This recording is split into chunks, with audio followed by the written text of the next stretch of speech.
उनके गुरुजी ने, जटिया बाबा ने नैष्ठिक ब्रह्मचर्य की दीक्षा दी थी और वे निरंतर साधन में लगे हुए थे। स्वपाकी थे, त्रिकाल संध्या करते थे, नित्य हवन करते थे, भिक्षा मांगकर खाते थे। उस सारी विधि जो गुरुजी ने बताई थी उसी विधि से रहते थे। पर फिर भी शरीर का धर्म है, कभी कभी उनके ब्रह्मचर्य का नाश होता था तो वे बड़े पीड़ित और दुखित होते थे। तो उनके मन में आता था कि हम ऊर्ध्वरेता ब्रह्मचारी हो जाएं।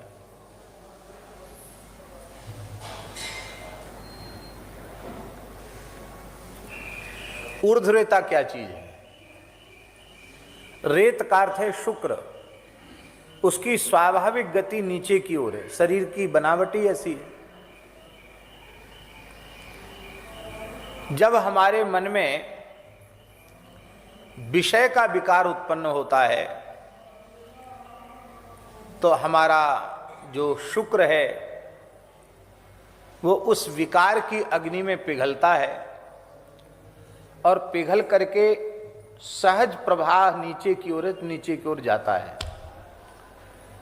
और वह फिर जब नीचे की ओर जो जा चुका है वो किसी न किसी प्रकार से नष्ट हो ही जाता है। खाने पीने के दोष से या कुछ भी कहो, नष्ट हो जाता है। साधकों के लिए एक बात और हम बड़ी विनम्रता से निवेदन करें, हम अपने संयम के नाश में स्वयं कारण न बने। आदि व्याधि, रोग या खान पान के कारण या शरीर के स्वाभाविक धर्म के कारण कथनचित शुक्र नष्ट होता है तो उसका पश्चाताप तो होना चाहिए, लेकिन उससे ऐसा नहीं समझना चाहिए कि हम तो अब हमारी साधुता, हमारा ब्रह्मचर्य अब नष्ट हो गया, ऐसा नहीं समझना चाहिए, क्योंकि इसमें हम स्वयं कारण नहीं हैं। भजन करते रहना चाहिए, साधन करते रहना चाहिए, बहुत ज़्यादा शरीर के पीछे नहीं पड़ना चाहिए। पर स्वाभाविक रूप से जो थोड़ा आध्यात्मिक पथ की ओर आगे बढ़ना चाहते हैं उनके मन में ये इच्छा जरूर रहती है कि हम ऊर्ध्वरेता ब्रह्मचारी बने, क्योंकि इस मार्ग में आगे बढ़ना है उनको। हमारे भी विद्यार्थी जीवन में एक महात्मा मिल गए, तपस्वी महात्मा थे। उन्होंने कहा कि तुम बहुत बीमार रहते हो बालक, भगवान बिल्कुल ठीक हो जाओगे, ऊर्ध्वरेता ब्रह्मचारी हो जाओगे, धतूरा खाओ। अब धतूरा तो जहर होता है, प्रत्यक्ष विष होता है धतूरा। महाराज जी, पूज्य गुरुदेव भगवान भक्तमाली जी बाहर पधारे थे और संत की आज्ञा से हम जमुना जी के पल्ली पार गए। एक थैला भर के धतूरा, पके पके धतूरा ले आए और उनको फोड़ करके उनका बीज निकाला और बीज निकाल करके जैसा उन्होंने बताया था महात्मा ने, एक गिलास दूध में इतने बीज डाल देते। उन्होंने तो 4-5 बीज बताए थे, हम तो 10-20 कम से कम एक चुटकी भर के डालते, क्योंकि हमको जल्दी ब्रह्मचारी बनना था। और सवेरे उसको कड़वा हो जाता, दूध नीला हो जाता, तो चबा करके फिर वो दूध पी जाते। काफी लंबे समय तक चला। महाराज जी भी आ गए। महाराज जी का अभ्यास किसी को टोकने का तो था नहीं, तो उन्होंने पूछा नहीं कि तुम क्या करते हो, क्या खाते हो, कुछ पूछा नहीं उन्होंने। एक दिन हमने महाराज जी से कहा कि महाराज जी, हमारा माथा चटकता है बहुत जोर से और ये आँख भी चटक रही है, आँख में भी बहुत दर्द है, और जैसे आकाश में बिजली चमकती ना, ऐसे ऐसे लगता कड़क कड़क कोई नस चमक रही है माथे की।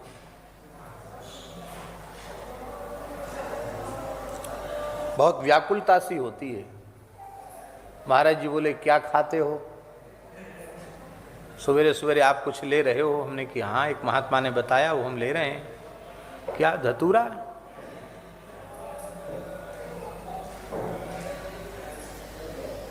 पहाड़ी बाबा महाराज से साधन सीख रहे हो ना? महाराज जी हमको कुछ साधन बताया था, हम साधन भी कर रहे थे।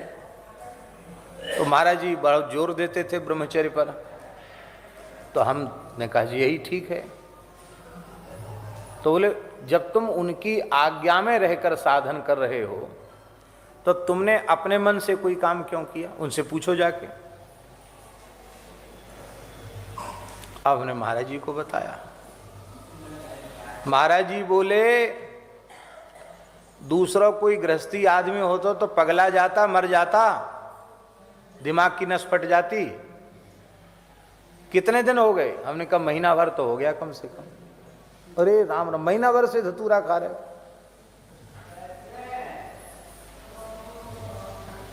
अरे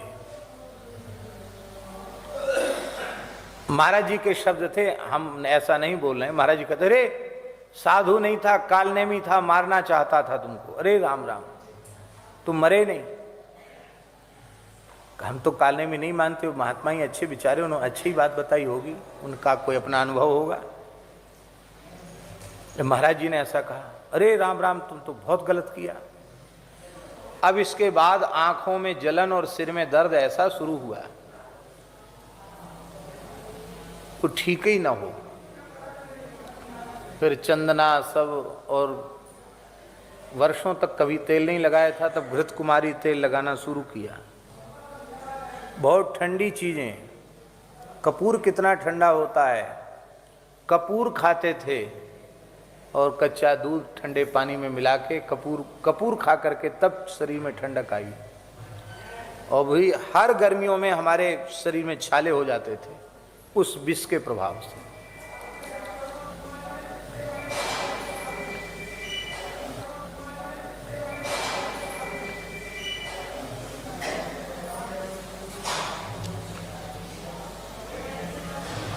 तो ऐसा होता है दिमाग में। ये बात हमने इसलिए बता दी कि कोई आश्चर्य की बात नहीं, ऐसा दिमाग में आवे, सबके मन में आता है। तो श्री कुलदानंद ब्रह्मचारी जी के मन में बार बार बात आती थी कि हम ऐसे हो जाएं, ऐसे हो जाएं। खूब प्रयास करते थे, लेकिन कभी कभी चूक होती तो बड़ी पीड़ा होती थी। तो एक बार भी भजन में बैठे थे, हरिद्वार की बात है। एक सिद्ध महात्मा आए हिमालय से, और सिद्ध पुरुष ने आकर एक तावीज दी, गंडा, और बोले तुम्हारे इस गंडे को हम तुम्हारी दाहिनी भुजा पर बांध देते हैं, संपूर्ण योग की सिद्धियां तुम्हें मिल जाएंगी, और तुम जिसके लिए व्याकुल होना कि हम ऊर्ध्वरेता ब्रह्मचारी बने, इस गंडा को धारण करते ही तुम ऊर्ध्वरेता ब्रह्मचारी भी हो जाओगे। अब ये तो चाहते ही थे, और ऐसे कोई सिद्ध महात्मा मिल गए तो क्या कहना।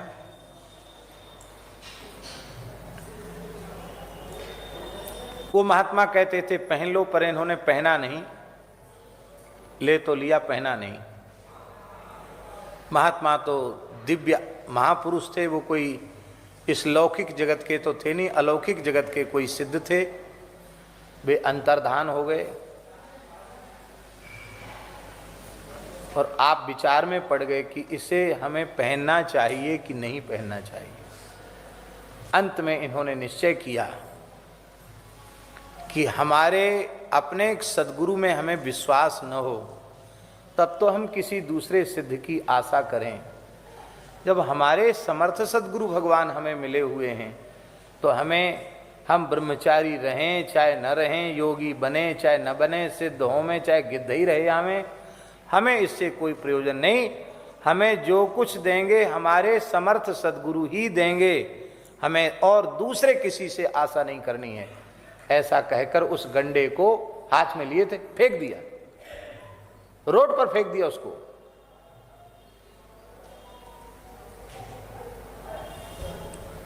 श्री जटिया बाबा ने, ठाकुर श्री विजय कृष्ण गोस्वामी ने कहा, अरे वो गंडा तुमको कोई महापुरुष देने आए थे, तुमने क्या किया उसका? फेंक दिया। अरे इतना बड़ा अपराध, क्यों फेंका उसको? तो रोते हुए उन्होंने कहा, हमें जो कुछ मिलेगा वो आपसे ही मिलेगा और आपसे ही चाहिए, हमें दूसरे से कुछ नहीं चाहिए। आपकी प्रसन्नता हो आप दो, आपकी प्रसन्नता हो आप न दो, आपकी प्रसन्नता ही हमारी प्रसन्नता है। तब श्री जटिया बाबा ने उनको हृदय से लगा लिया, मानो वो गंडा नहीं था, वो उनकी परीक्षा थी।